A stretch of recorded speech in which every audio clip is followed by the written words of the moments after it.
Ang mga aralin sa video na ito ay una, alamin natin ang kahulugan ng mga piling salita na ginamit sa akda sa ating talasalitaan. Ikalawa, basahin natin at unawain ang akda ni Emilio Jacinto na pinamagatang Ningning at Liwanag. Ikatlo, mga mahahalagang tanong ukol sa akda at gabay na sagot.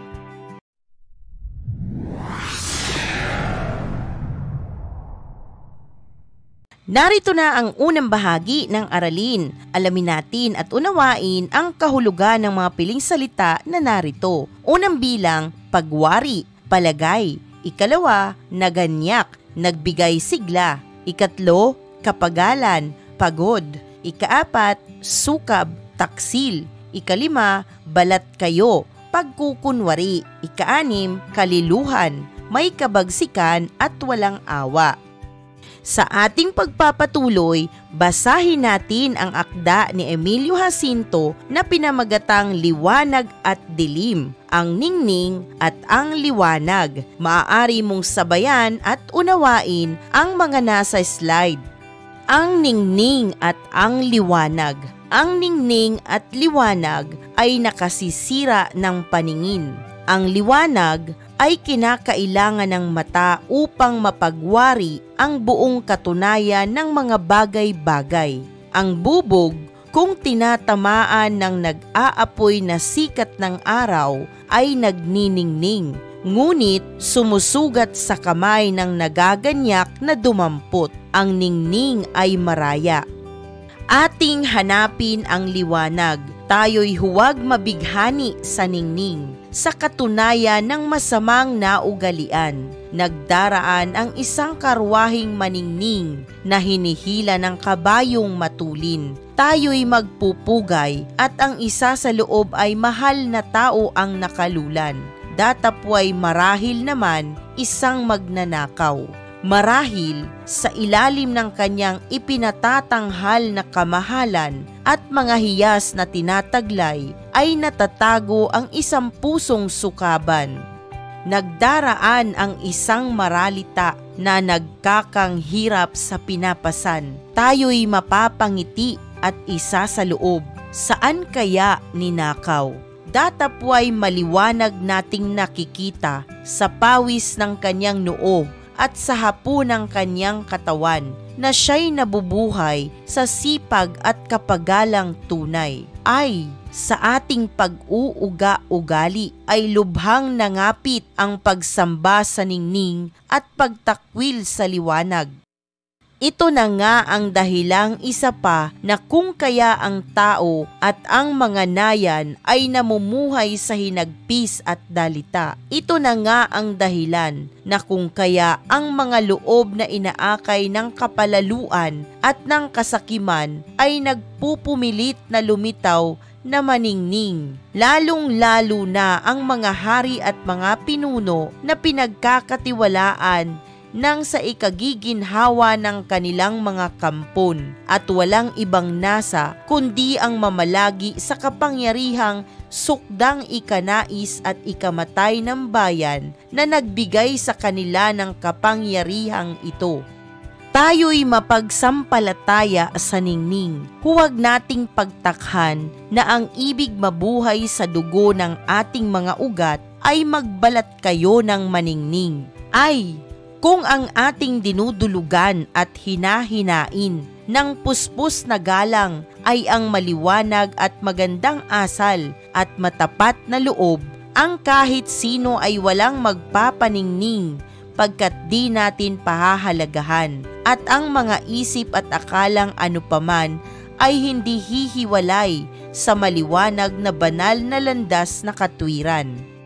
Ang kaliluhan at ang katampalasan ay humahanap ng ningning upang huwag magpamalas ng mga matang tumatanghal ang kanilang kapangitan. Ngunit ang kagalingan at ang pag-ibig na dalisay ay hubad, mahinhin at maliwanag na nagpapatanaw sa paningin. Ang lumipas na pinapanginoon ng Tagalog ay labis na nagpapatunay ng katotohanan nito.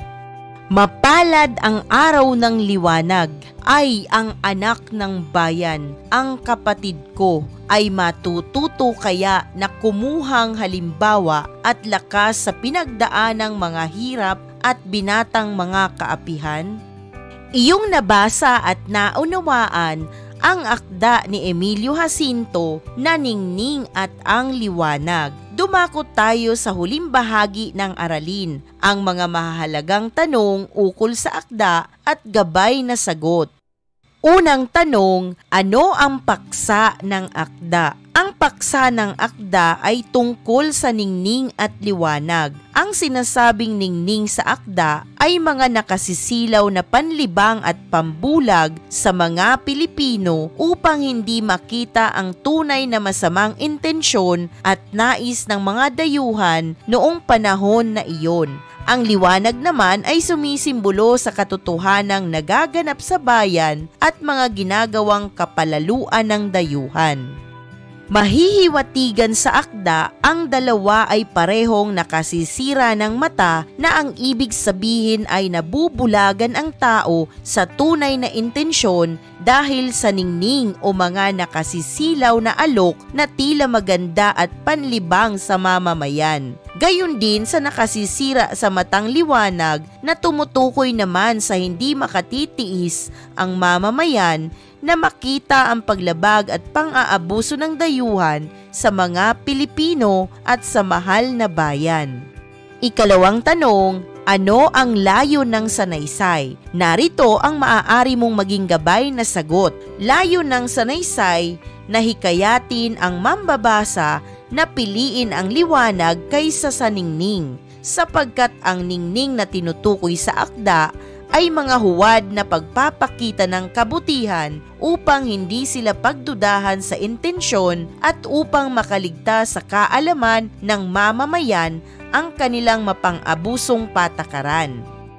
Liwanag sapagkat ito ang katotohanan, ang magmumulat sa kaisipan at kamalayan ng mga Pilipino tungkol sa tunay na kalagayan at kaganapan sa bansa noong panahon ng mga Kastila. Tila sinasabi rin sa akda na piliin ng mga Pilipino na magsuri sa tunay na hangarin ng mga dayuhan sapagkat ninanais lamang nitong magsamantala at manatili sa kanila ang kapangyarihan at yaman ng bayan.